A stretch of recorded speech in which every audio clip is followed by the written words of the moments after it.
You are tuning into the This is Friendship podcast. I am your host today, Andi, and I'm here with my co hosts, Karli Hello. Nice to see you. and Joy. Hey there.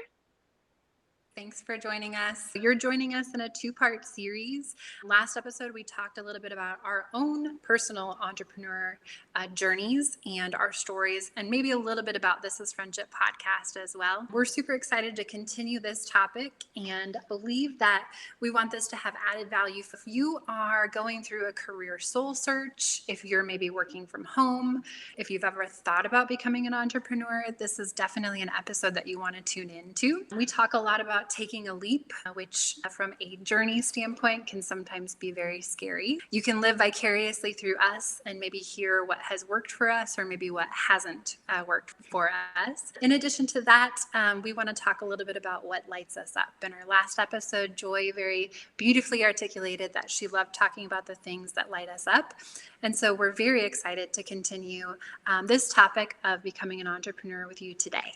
So we've talked about our individual passions and how we spend our time outside of our podcast. Karli, I'm going to kick it over to you for our next question. What do you love most about the time you have had to develop your passion, vision, and business? What I love most is definitely any of the client work, face-to-face or screen-to-screen, depending on the case, contact that I get to have with clients and seeing the evolution from when I first start to work with them and, throughout our journey. And for my coaching clients, there is an end point in the process that my fitness clients can go on, but just seeing that growth and that evolution and that confidence within them and the clarity that they gain throughout the process, just recognizing that they can have that dream life that they've been hoping for it's pretty powerful. And just supporting other women and helping them along the path and being able to share what I've learned, if it's appropriate. Yeah, just being able to share what I've learned if they're having some of the same struggles, and just seeing that growth and evolution within my clients is really the most rewarding thing that exists in what I do. I guess the other thing is my own personal growth too, because I continue to learn so much, even just logistically, the things I have learned to do because I've had to, because I don't have anybody else working for me or with me. And I haven't invested in like a virtual assistant or anything like that yet. I'm not to that. My business isn't big enough for that quite yet. Just the things I've learned and the things I have knowledge about that even 2 years ago, I would never have had a clue. So it's been great to be able to learn so much on my own personal growth too, and my own personal skill set that I possess. And that's like the hard skills, the soft skills that I've also learned and grown in and developed and honed it's phenomenal to be able to feel like I'm also moving forward and getting closer to that dream life that I want to have. It's there. I feel like I'm actually making it happen instead of, oh, I'll do that in 2 years. Oh, I'll do that in 3 years. Oh, now it's 5 years down the road. Like I'm here, I'm in the middle of it. And it's so amazing. It's just a different way to define it. And I loved that you talked about the personal side, but then you talked about the mechanics. And then you also talked about the impact, which is how you're impacting your clients and the relationships that you're developing there. How has becoming an entrepreneur, starting your own business, changed you? I would say it has made me a better person. I feel like I have found my stride. Maybe some of the things that I didn't know I wanted. And when I was able to step away and be able to really evaluate what I wanted, and that I was the sole decision maker, I could do whatever the hell I wanted because I didn't have to run it by anybody. And if I fell on my face, it was all me. I didn't have anybody else falling with me. It was just me. Scrape my knees and I could get right back up and start running again as soon as I wanted to. I had time, I had space to do it my way. which has been so empowering. And it's not to say that you have to do it alone, because you do find your community of fellow entrepreneurs or people that are in that you are aspiring to build your business to maybe the level that they're at. So you learn along the way, you learn from them. But at the end of the day, the decision is all yours. And there's been some things where I'm like, even my evolution from a group fitness focus and then adding in the coaching, I know that coaching, the health and wellness coaching, is the number one thing I want to do. The fitness piece of it, I love, but that's almost like it's part of that health and wellness coaching. It's a facet of it. So I've been able to just recognize maybe some changes, and it's okay because it's my thing. I can make it whatever I want. And so it's made me probably a better wife, probably a better mom. It's made me more, because I've had time and space to be, if I'm stressed out, I can step away. I can take that time. I have more flexibility. Joy, you mentioned that earlier. So I definitely feel I put a lot of self pressure and intensity on myself just about how I want to grow my business. But I also, it's slow going, and that's okay, because I am doing it the right way, and what is what you get with me. So being authentic and real. And even if I can help one person at a time, that is meaningful to me. So I'm less fast paced and stressed out. And my type A has definitely been chilled out. So I still want a lot of those same things, but it's not in as high pressure, high stress, crazy kind of way. That's probably the biggest way that it's changed me. I'm more at peace with who I am and how I'm doing it and what's happening. Can I go a little bit off script with a question? Sure. Did you, before you became an entrepreneur, did you ever acknowledge or know, or just maybe deep down feel like either something was missing or there was more to what you were needing to do? Yes, absolutely. I feel like I did a lot of soul searching, career soul searching. I have done a lot of different things. And I think right out of school, I went into retail. I was in the store environment. I was in retail management in the stores, and I loved it. And I knew where my strengths were. But when I was burnt out in that and really seeking something else that could give me a better quality of life for my family at the time, I had young kids. I was like, I have no idea what I'm good at. I don't know what I can do. And so it became like, until I stepped away and I fell into the right thing, I realized that I have so many transferable skills. Why didn't anyone ever tell me that this stuff existed out there? It's like you have your blinders on, and then you get out of that comfort zone and you're like, there's a whole nother world out here that I didn't know.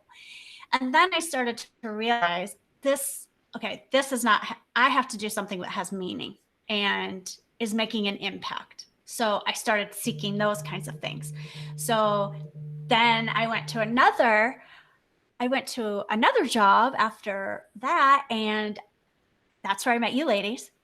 And then I was like, I want to make a bigger impact. So then we started, a bunch of us in the organization that were passionate about volunteering and making a difference and making an impact. We started this group, grassroots organization, little group within the company, and we made a huge impact. That was so awesome, because we were able to make change that we felt really great about within that bigger setting, which was amazing. So that taught me you can do and incorporate what you're passionate about, even if it's not exactly what your job is. So that was powerful. Yeah, there was times where I was like, this just is not fueling my fire. This is not what I want to do. It's not enough. And so I knew then when I went to other jobs, I sought out those things. So definitely times where it's in your gut or in your heart, you're like, I can't stay here. It's not right. Either it's not fulfilling it's no longer in alignment with your values, or it's not giving you what you need. And those are really, I guess, the times when I knew it was time for me to find another job too, in that environment or out in the career world. But yes, absolutely, thoughts of feeling stuck or not fulfilled, all incentive and a kick in the seat to make it happen. But I didn't listen to that necessarily as fast as I should have in several cases. Absolutely. I think I've always had, or I previously had, a little thing in the back of my mind tugging at me and saying, this is great, and I really want to work hard, and I want to be creative, and I want to create an impact. But what if I was doing this for me? What if I was pursuing these passions? And so I think that's a strong component for every entrepreneur. And I guess what we're trying to get at is that goalie or that gulch, right? Maybe this isn't the right metaphor of when you actually hop over it. And to your point, Karli, when you hop over it and you turn around, you're like, why? I had no idea that this entire world was available to me. Yeah. And I also think your summation of just wanting to do things on your own is a huge, I'm able to do it on my own. So I think that's a huge definition of what becoming an entrepreneur, or at least like that fire in the belly, where a lot of that actually comes from.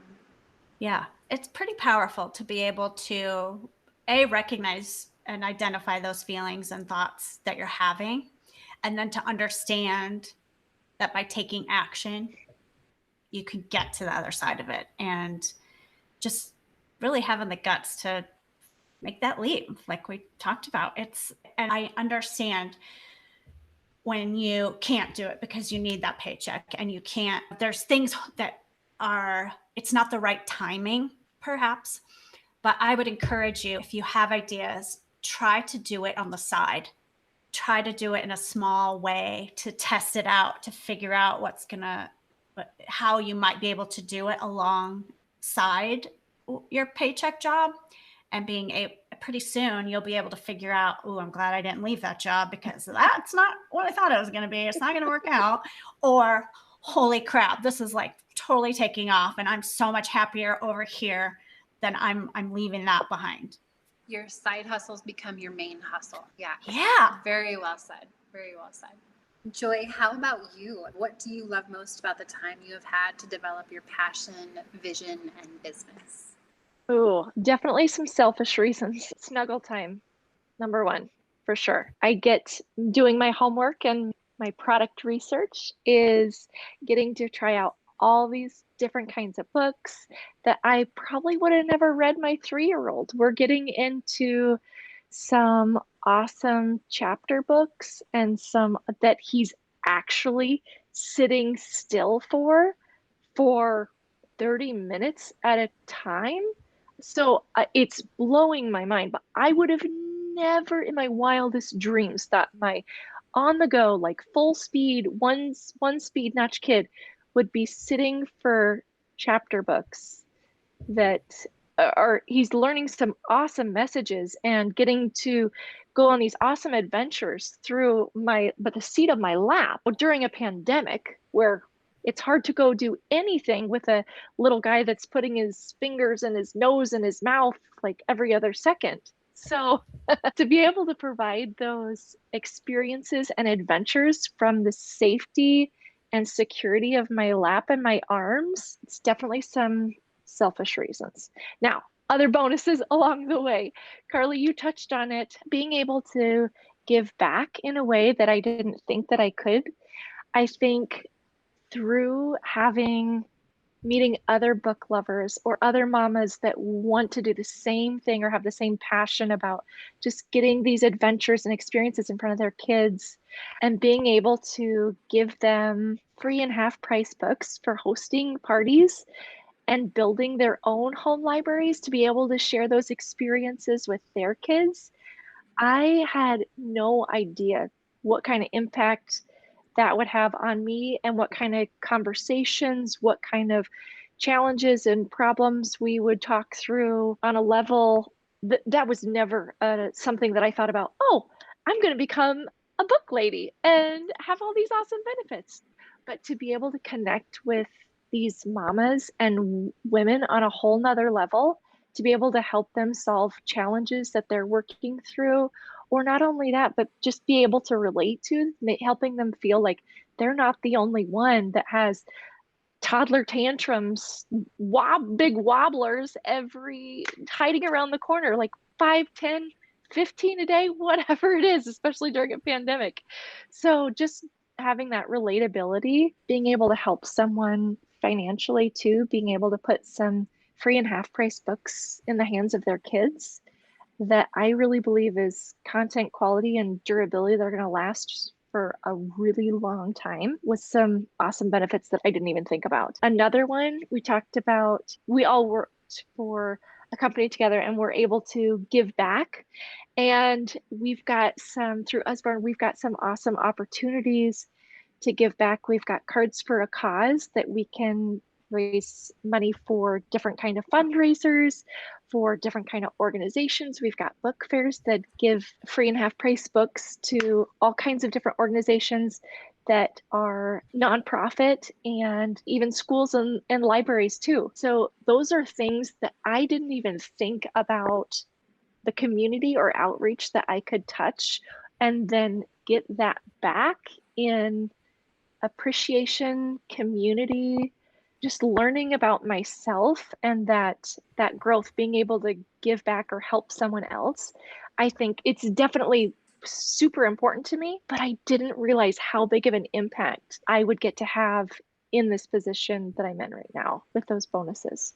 Great. Thank you, Joy. Last question. How has becoming an entrepreneur or starting your own business changed you? I feel like it's changed me the most in my confidence and belief in myself. I too, Karli, like you share and Andi share, oh, is this the right, share those fears and anxieties about, do I take this leap? Do I do this? I obviously didn't take the leap the first time I found out about the opportunity and it took me a little bit to get there. And then once I did take that jump, I've gotten so many different positive outcomes that I never thought I would have out of it. So I think it's really changed me to know that those hurdles are out there and to just take the leap and jump. And I can do this. I can do this.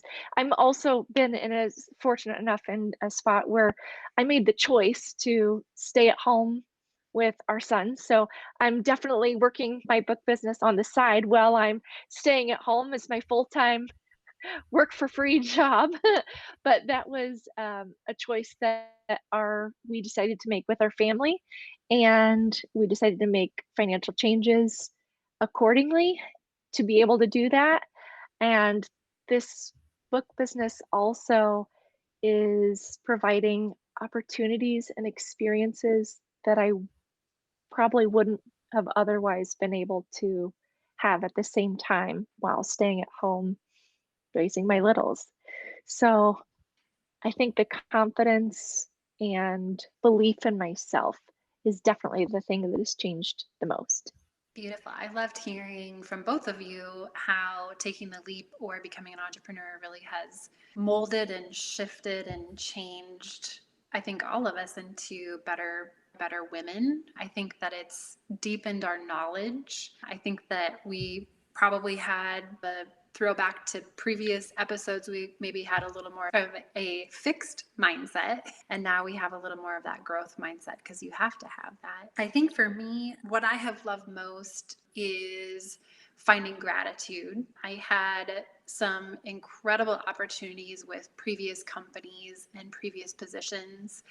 And leaving a marketing director position at the time that I did was a very big leap of faith. It was comfort and it was stability and there was future growth. And so to make that decision to blaze a trail on my own and pursue specific passions, I think I'm super grateful that I've had the opportunity to do that. And I don't even know where to begin in terms of where it's changed me as a person. I think I just lean on gratitude for being able to have the opportunity and just the shift in mindset and the ability to be able to do the things that I get to do on a day in and a day out basis. So much gratitude for that. Thank you for tuning into This is Becoming an Entrepreneur. I very much enjoyed hearing Joy's story and Karli's story.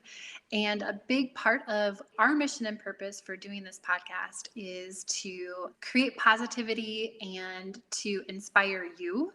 And we wanted to share our stories, and hopefully they resonate with you. If you're in a position where you're thinking about becoming an entrepreneur and you're questioning it, we hope maybe the sharing of our stories will have a little bit of an influence on you taking that next step. Marketing and branding is a big component of becoming an entrepreneur, and we're super excited to transition to our next episode. Join us next week as we talk a little bit about marketing and branding, our personal brands, and also how we are developing and maybe a little bit behind the scenes in terms of the This is Friendship podcast brand. Until then, we would love to hear from you. So please DM us on Instagram, This is Friendship Podcast, or we certainly will love to receive an email from you with any feedback in terms of topics or how we truly can support you at hello@thisisfriendshippodcast.com. Until next episode, thank you so much, ladies, and we'll see you soon. Bye. Thanks, Andi. Bye. Thanks, Andi.